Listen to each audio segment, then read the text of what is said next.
It's Emil Guillermo. Emil Amok to you.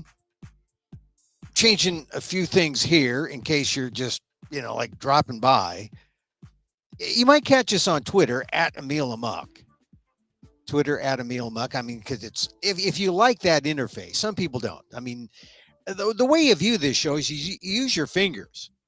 I guess you finger me.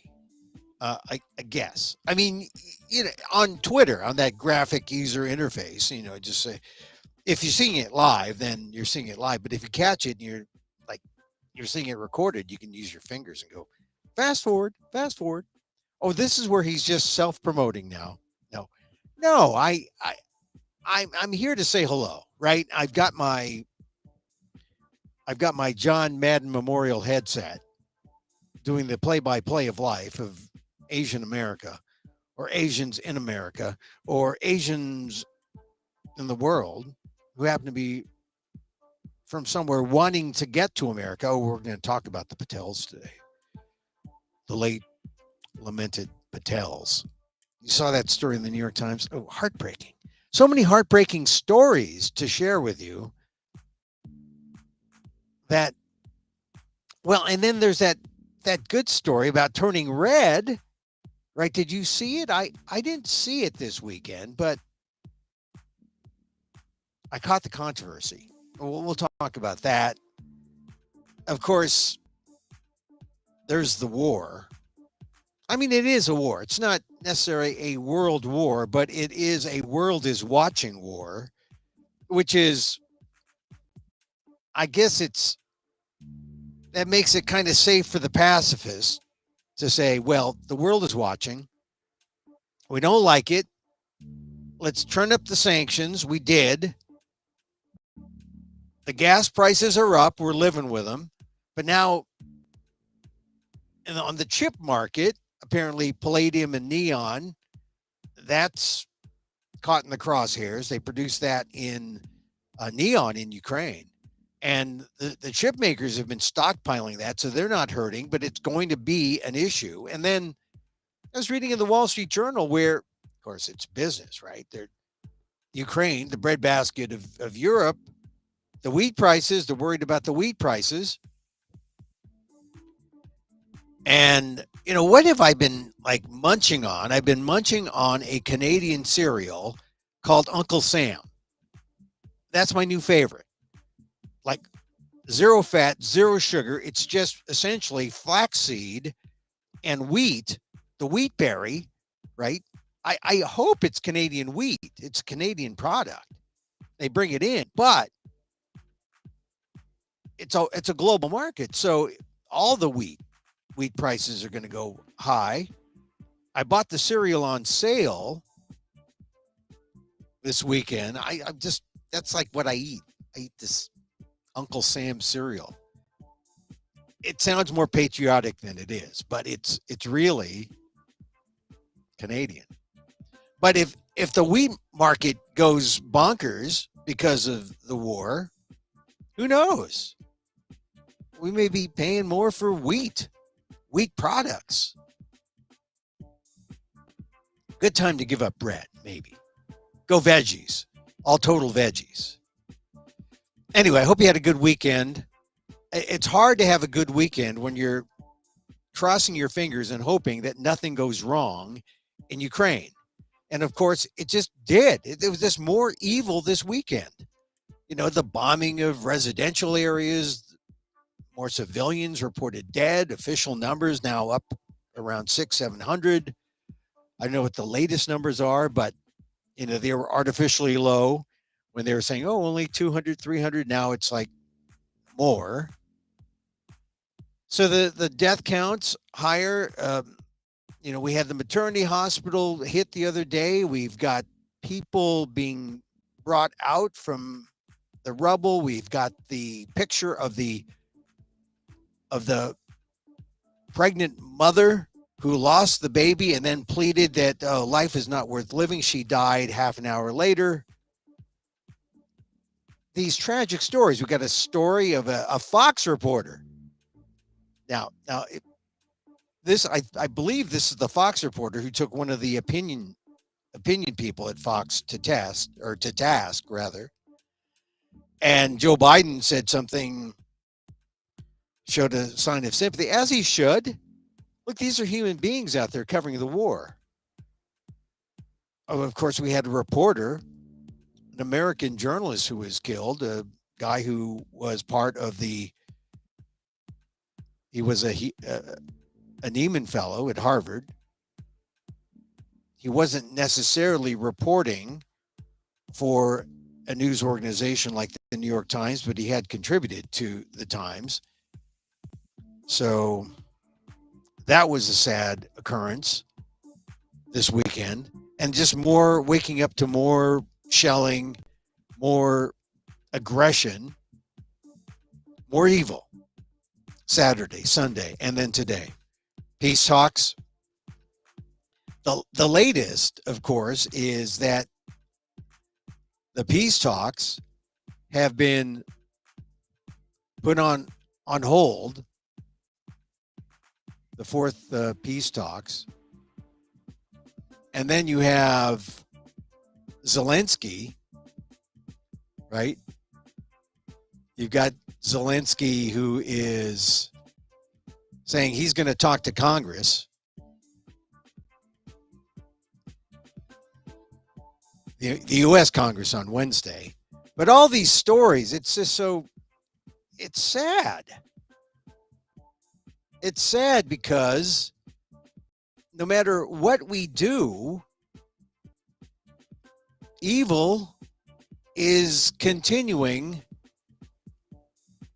to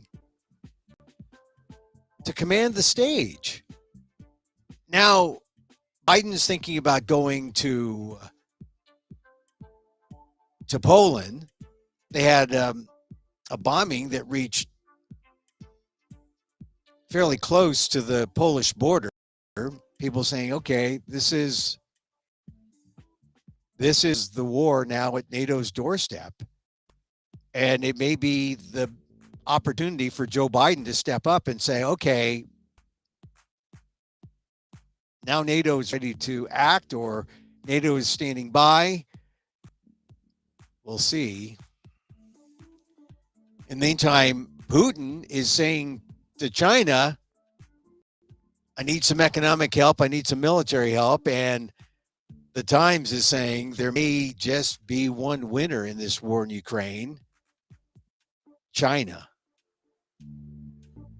China's just standing by. It needs the West. It needs Russia.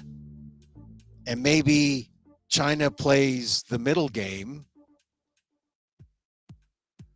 and brings us both together? Or does China say, look, I'm going to give weapons and support, economic and military support to Russia? I don't think it will do that. China's got a stake in the West. So how China plays this will be interesting. And of course, Asian Americans, we always get hit when China is brought into things because we're Asian Americans. I didn't see the story, I only saw the headline, but big thing in the New Yorker this week talking about how or whether Chinese spies have gone into the campuses of the United States. This is not necessarily a new idea, but the fact that people are posing the idea means that, okay, as facts come in, more and more suspicions are brought up. There have been instances of people being harassed because they were Chinese. We just have to go back in history to the Wenho Lee matter, 2000s, the early 2000s. We have Sherry Chen, the NOAA hydrologist who had her life wrecked. But that plus this idea that the Russians are now asking China for help. What China does, things are getting messier and messier. And then I'm looking at the Times. Someone wrote an op-ed. Kim Jong-un is just getting started, and it made me think that maybe this is what's in store for the Russians. You've got people already in Russia going into exile because they know things are going to get worse there. But maybe we are seeing the creation of another North Korean-like state with Vladimir Putin at the helm in Russia. And North Korea is just horrible, horrible famine, people starving. There's the military, and then there's all the other people, and there is an elite that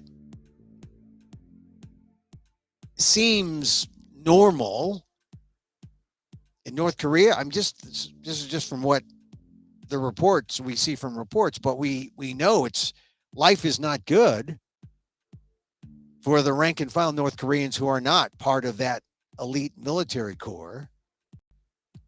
Is it possible that that's where Russia is heading?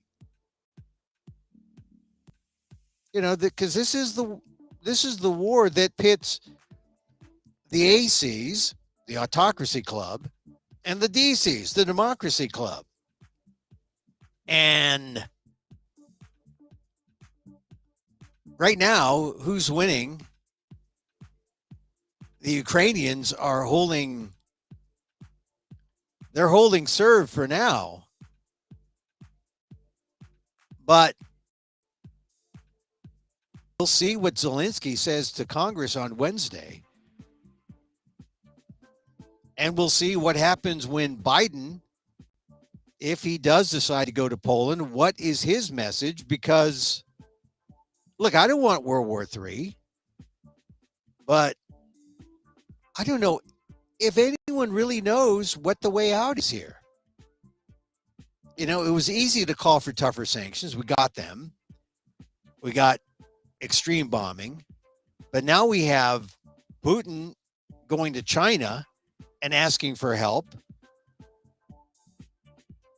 It just gets messier and messier. And we're standing by, right? I'm 8,000 miles away in California. We're standing by. And as Asian Americans, I think we ought to be looking at what's going on here. Because war brings on xenophobia. We got the past to look at. World War II. And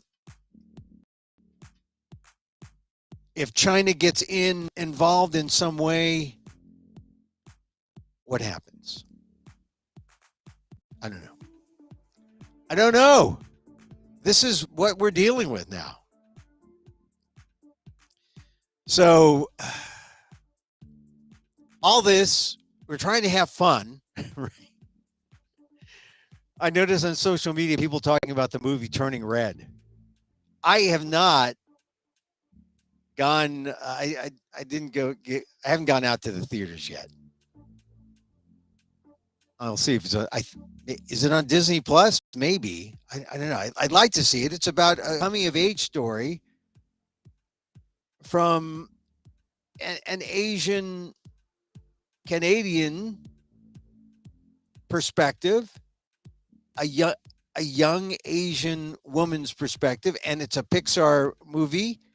The director won with the Bow short, and she's got her full length feature now. And I just saw some debate on social media that I thought was interesting, because people they didn't talk about the coming of age puberty story so much and the metaphor of turning red, right?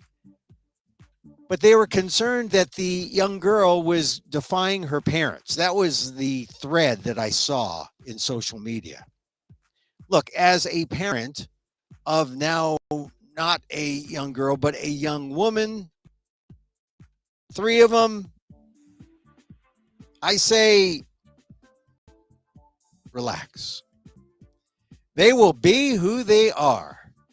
They will live their lives, and you will not have much choice. I say this, I got a text from my daughter yesterday. She talked about how, oh, the MoMA guy, the MoMA attacker, he's in the neighborhood. So exciting. So she's living her life. I hope she's safe. I think she's safe. I'm sure she's safe. But it's like you have no control. They text you when they text you. They don't defy you, but they're just saying, I want to live my life, Dad. And that's fine with me. And I just hope I can afford the bills if I'm needed to step in. But look, I'm all for her being her. I'm all for all my daughters being them. And they are finding their lives. They're navigating life. That's the point, right? Because isn't it the normal Asian American thing to isn't it the normal Asian American thing to interfere? Get in the way? I don't want to do that. I want to let them live. I'm sure my daughters are now recording this saying, Dad, you said this. See, you said this. I know. I said this. I know. The MoMA guy's in the neighborhood. You feel excited. Great. Stay safe.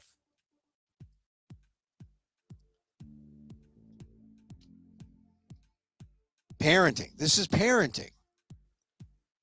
But maybe when they all come home, we'll all be together. We'll sit down. We'll watch it, and we'll take notes about, well, Dad, you could have done this. Or maybe they don't talk to me. They talk to Mom. Well, Mom, you were good on that score. I don't know. I have to see. I have to see the movie Turning Red. It's everyone's talking about it, or at least Asian American women on social media.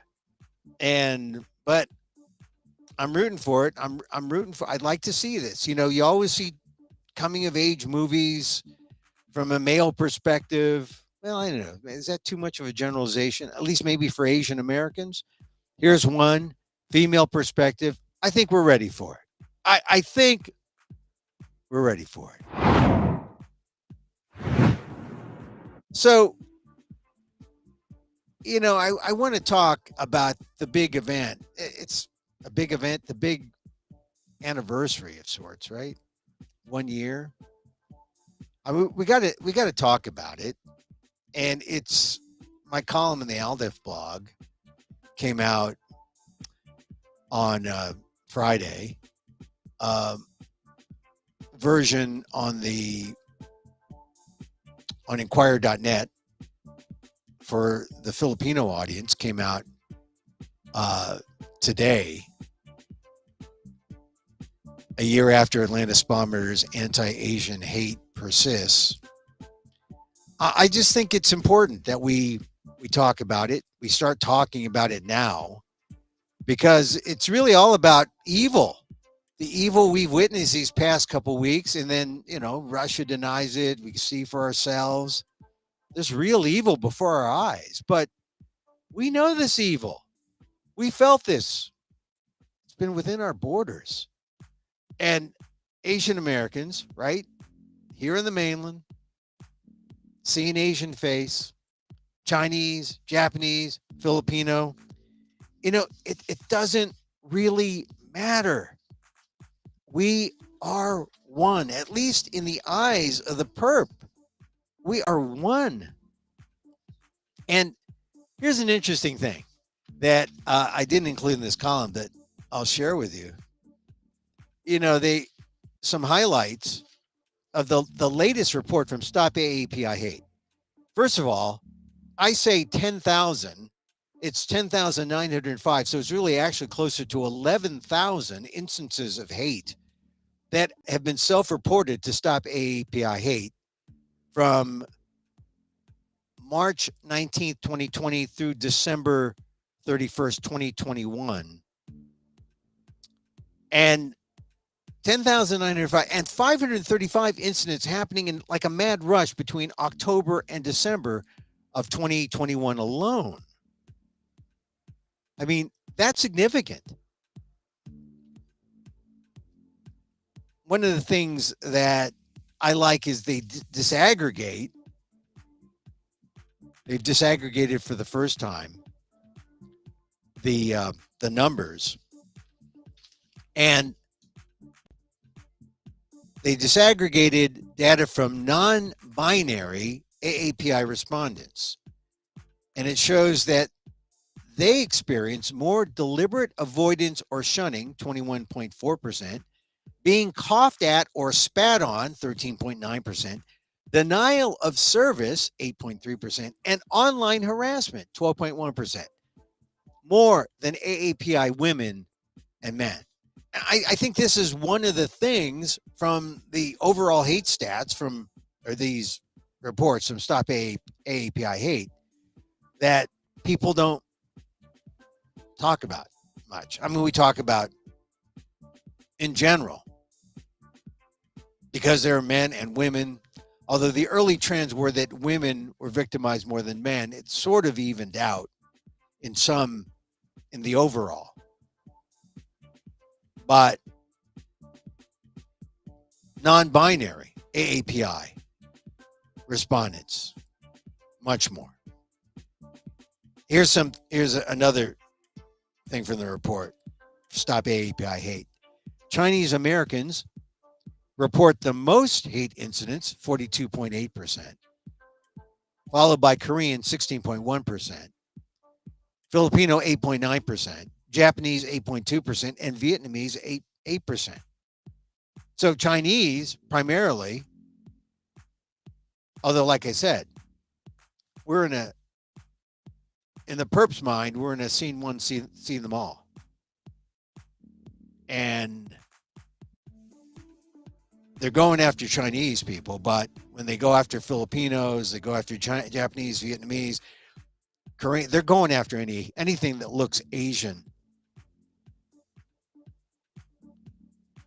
So the numbers in the report show that AAPI women, 6,500 women reported, 3,290 men reported, and non-binary AAPI, 356. And non-binary includes individuals who self-identified as gender non-binary and gender non-conforming. So, interesting from Stop AAPI Hate. You can go to their website and see the report. I bring it up because really, Wednesday's the anniversary.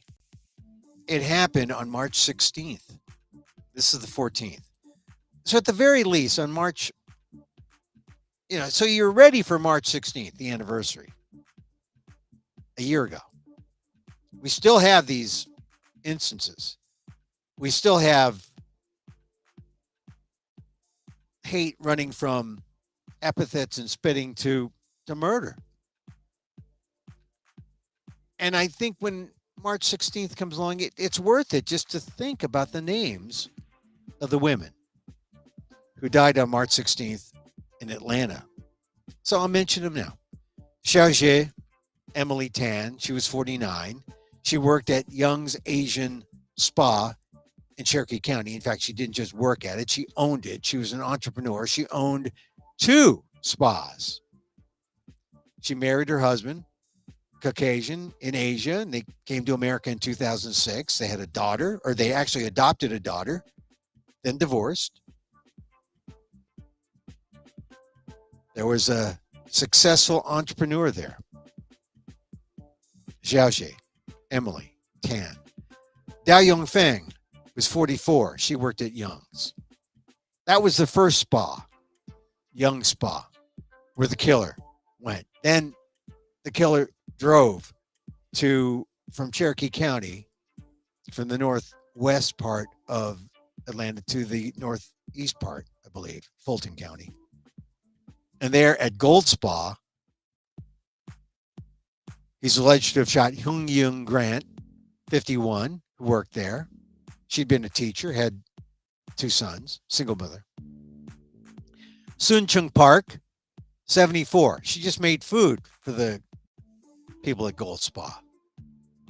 She lived in New York and moved to Atlanta. Sun Cha Kim, 69, worked at Gold Spa, came to America in the 80s. She was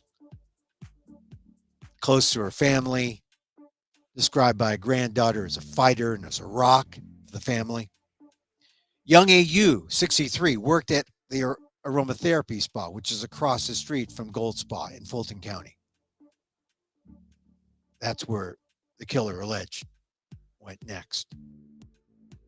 She came to the U.S. in the 70s, met her husband, a Caucasian, in Korea. He was in the military.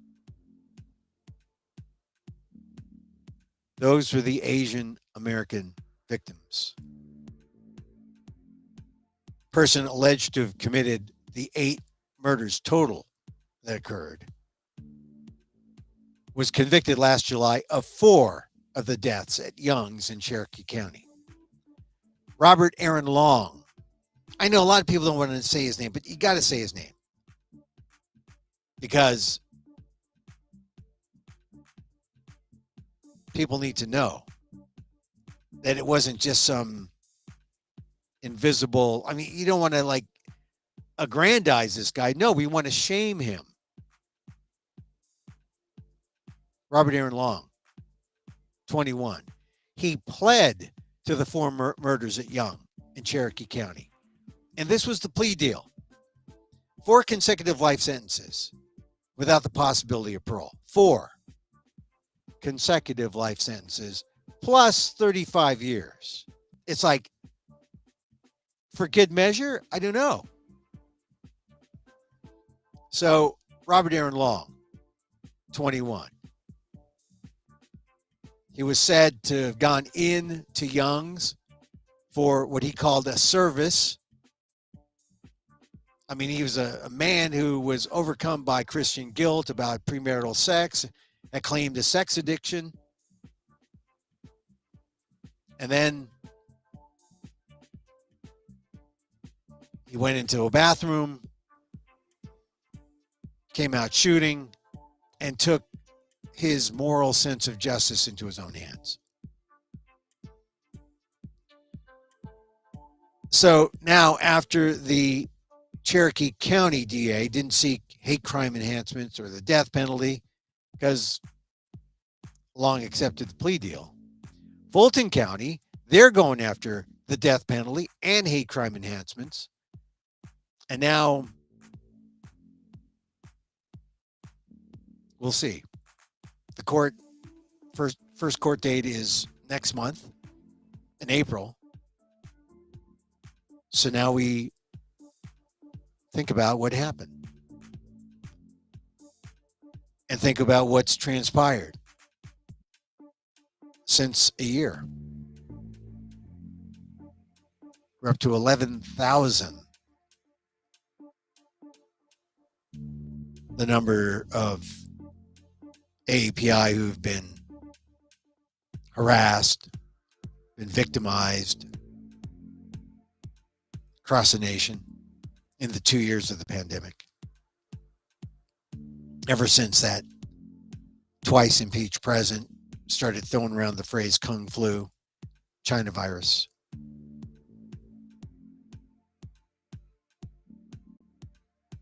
So we think about this week.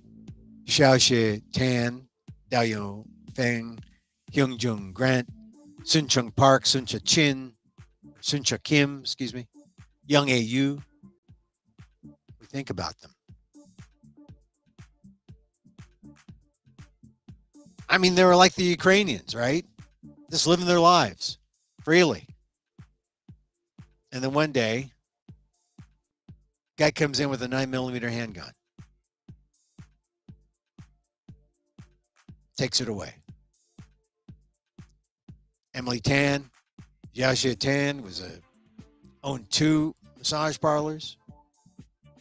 The others were working class people who were happy, providing for their families. I mean, they were doing what society allows for immigrants with limited means. I mean, but they were more than just surviving. They were living in America, despite the issues this country has of racism and sexism and white supremacy. In Georgia, they were alive. Just in a second, their lives changed in an act of zealous evil.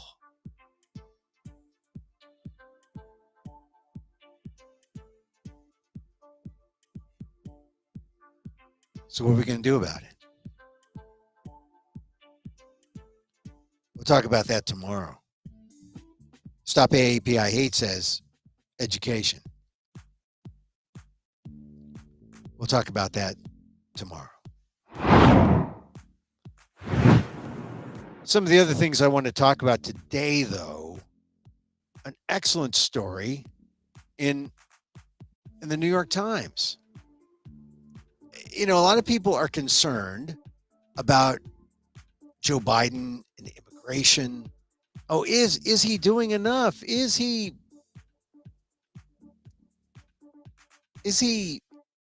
promising what he intended to do in DACA? And already there was a piece in the New York Times that talks about some Trump-related things that are still that the Biden administration has kind of defended. I mean, initially there were ideas that would go after the the fact that Trump pulled away the mothers from their children at the border. Well, yeah, it's there. If you catch the article by Zolan Kano Youngs, it's the irony of that Biden actually defending Trump's immigration policies in some instances. And I guess it's sort of like the sanctions, right? It's going to take time, he says. It's not going to be easy. So he hasn't done what he has promised, and people are still stuck when it comes to immigration. People from who are covered under DACA, trying to figure out, well, what are we going to do next? I guess we'll just keep applying until we get an answer. Are they going to get an answer? I don't know. So these are real issues that are just, I mean, we've got so much to think about with Ukraine, and then the Asian Americans are thinking about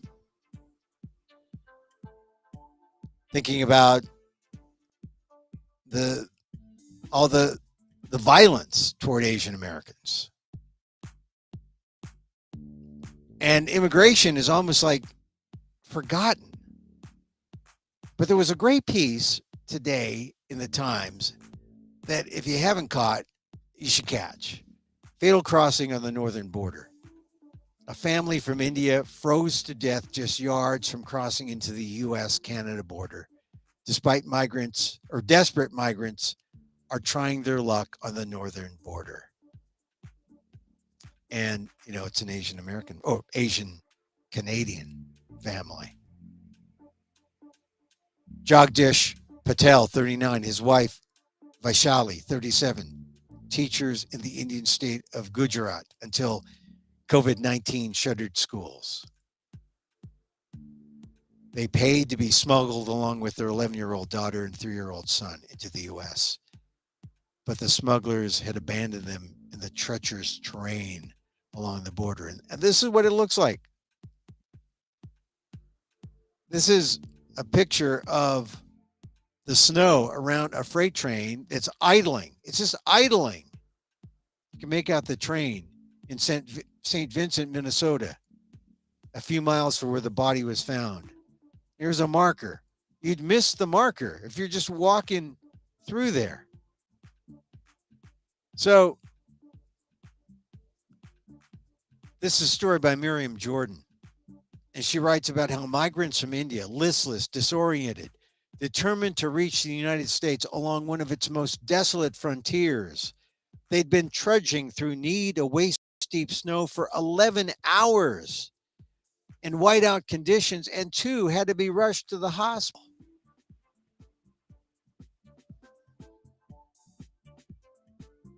So they try to rescue. They found the migrants' belongings, a backpack with toys and diapers. They tried to search with drones, planes. And then they found ice-encased bodies of a family of 4, lost in the snow, 15 yards short.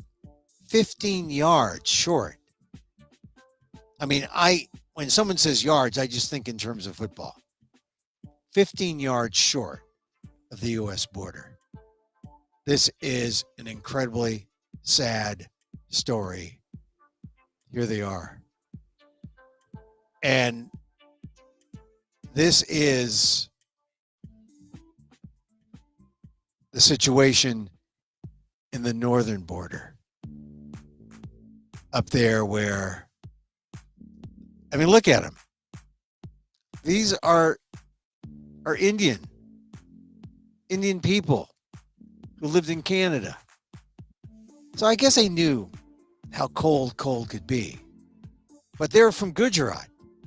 They came into Canada and they were being smuggled into the U.S.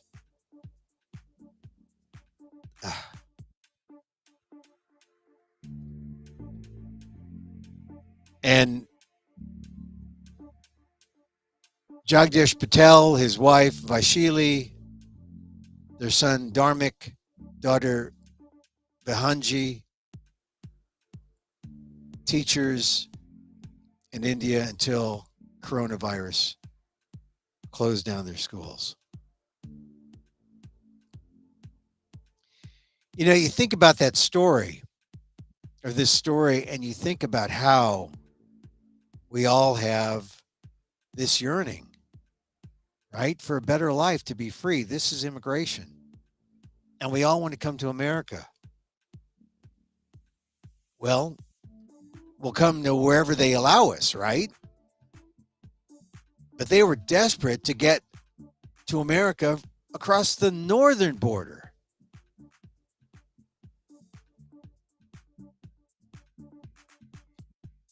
You think about your journey or your parents' journey.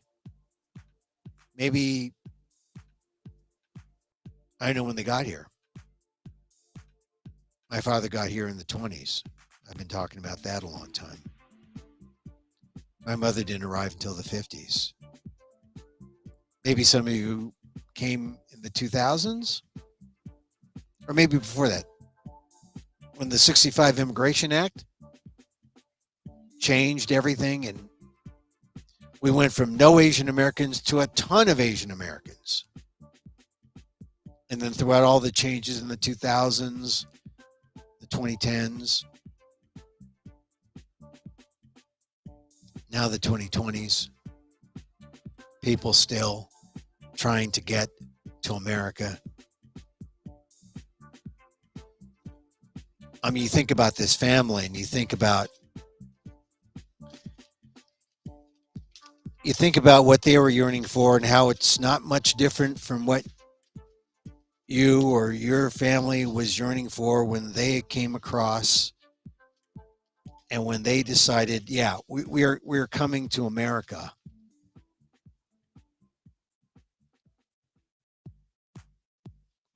And think about how the yearning for them to get here and how they had to get through that blowing snow.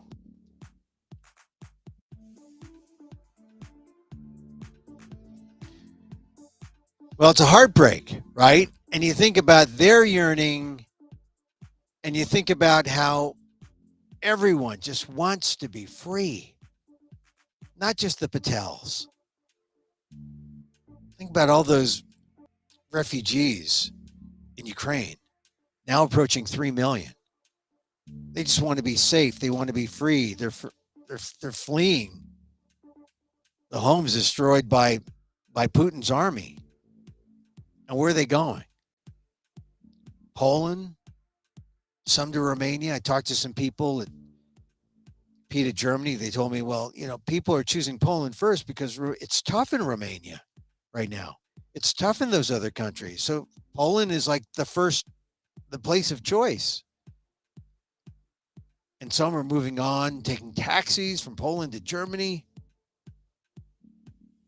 People just yearning to be free.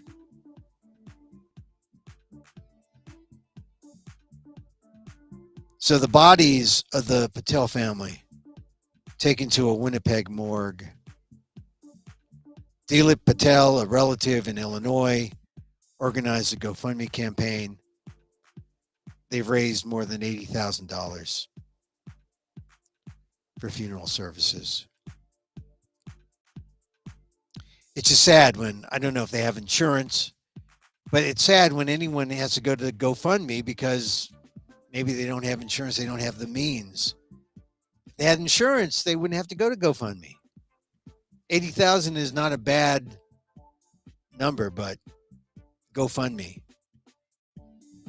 for the Patels. On February 6th, relatives from the U.S. and India gathered at a funeral home, and a local Indian priest performed final rites, according to the story here. It was live streamed back to villagers in India where they lived.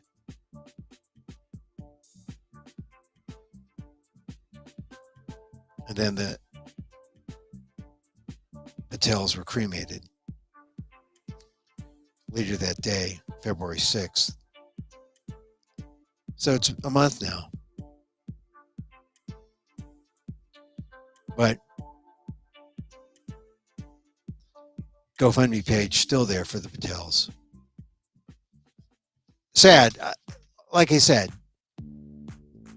this is one of the issues about the immigration policies of the U.S. There's that snow. Once again, fatal crossing of the northern border, story in the New York Times by Miriam Jordan. It's heartbreaking. Heartbreaking story. So, we talked about Stop AAPI Hate.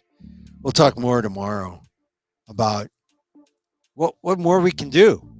Is there really anything we can do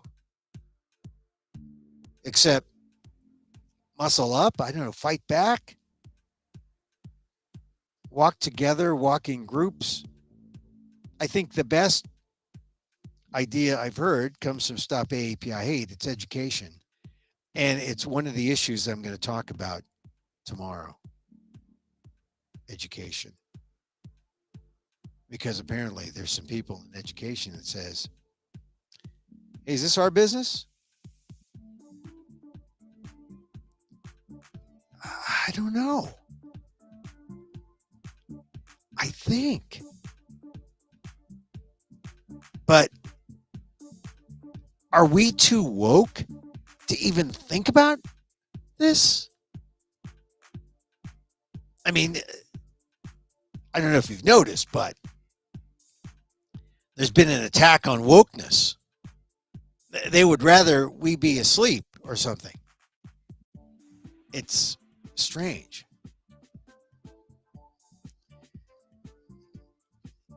Are we too woke for our own good? I mean, that. I'm just thinking that, you know, the mask mandate is essentially has ended in California, although some school districts are still saying you've got to wear masks still. And I think now that in some areas the mask mandate has ended, we're just going to be looking for new masks to argue about. We're going to put a mask on all these different issues. Oh, there's a mask. Because we like to argue. No, not me, but people like to argue. What's the issue about being a good person, about being a humane person, about being, I mean, it's going to kill you to be nice? I don't know. Anyway, we'll talk about that tomorrow. All right, I leave you with this one thing because we are now officially, oh, I got to play that. You got to swoosh it out. You got to swoosh it out. This caught my attention because it's real. March Madness. You know, people go mad about March. They go mad. They want to play sports all the time. I don't really get into basketball. Pros, yeah. College, it depends. If there's some real stars, but a lot of younger guys are leaving the college ranks early. So you got these 18, 19, 20-year-olds playing in the pros, which is maybe more exciting. They miss less than the college players. I mean, college players, it's kind of boring because they're not as good. They miss a lot. When it's good, it's interesting. And you got to go with the teams that are kind of like legacy teams, like Villanova is always in there, Purdue, Gonzaga. Let's see, what other teams? St. Mary's. I taught at St. Mary's of California. They're always like a 5 seed.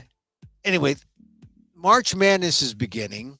If you're going to fill out a bracket, I'm not going to tell you who's going to win. I don't know who's going to win. But if you want to pick out, if you're one of those Asian Americans who are into perfection, this may be a good exercise. I mean, perfection. Imagine that. Asian Americans, you know, did you get a perfect score on your SAT? Perfect score in all the exams you took in college? This is a test. Could you get bracketology, the NCAA March Madness stuff? Could you get that perfect? Here's a test. If you are perfect in picking all the teams, I forget how many there are now. Are there 64?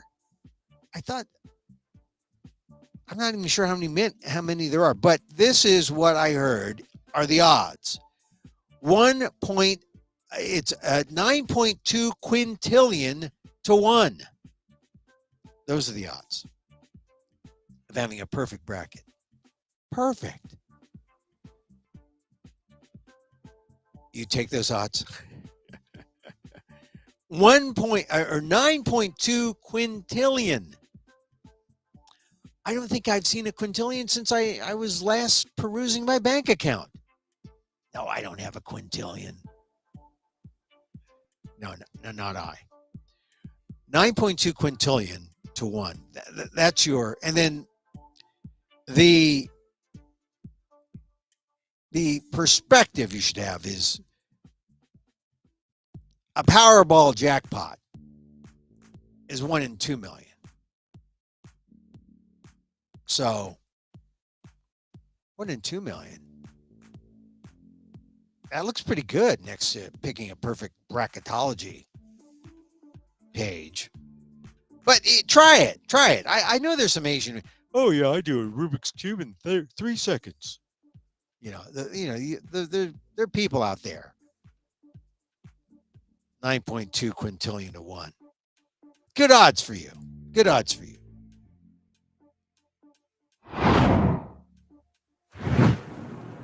Anyway, so you had a good weekend. I'm going to try to see that movie Turning Red. I liked the Bow movie that she did, the director did. And I'm curious why all the women in social media are all like, "Oh,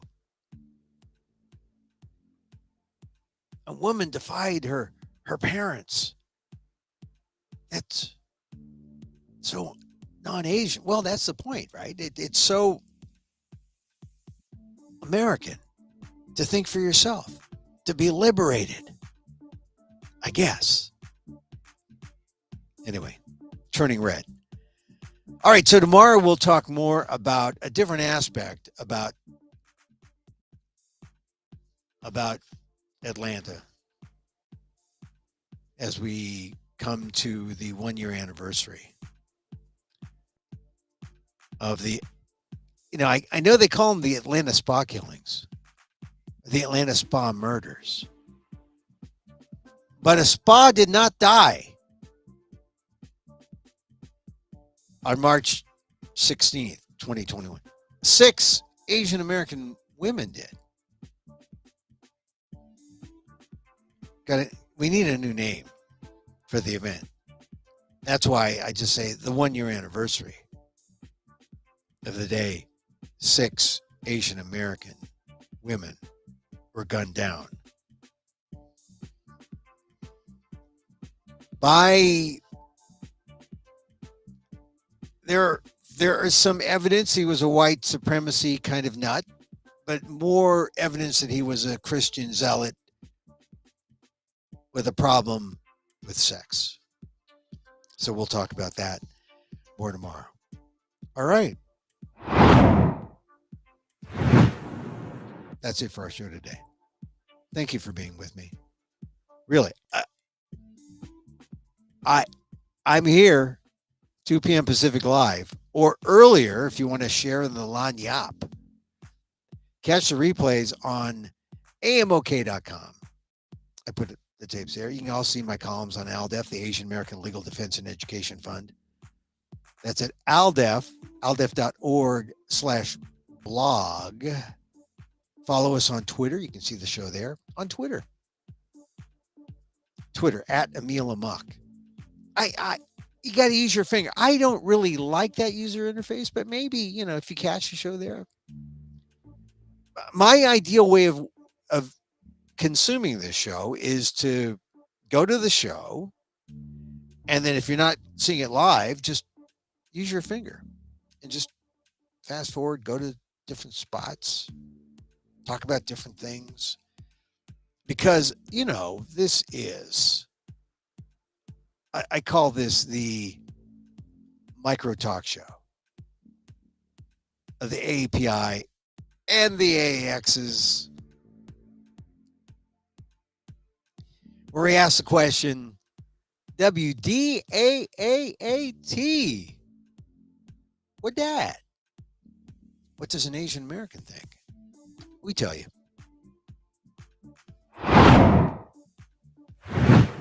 So regular listeners of our show know that this is the moment where they give you a little pep talk. I mean, if you're feeling an ounce of unworthiness, an ounce of shame, well, look, after this show, you're feeling shameful. After this show, you're feeling unworthy. We just talked about Asian Americans all this time. I just want to take this hand, put it here, take this hand, put it here. Just give yourself a squeeze. You're okay. Really, you're all right. Walk through that door of shame into that door of self-love. Hey, and as I wish for me, I wish for you. May you be safe. May you be happy. May you be healthy. And may you live with ease. Emil Guillermo here. See you next time.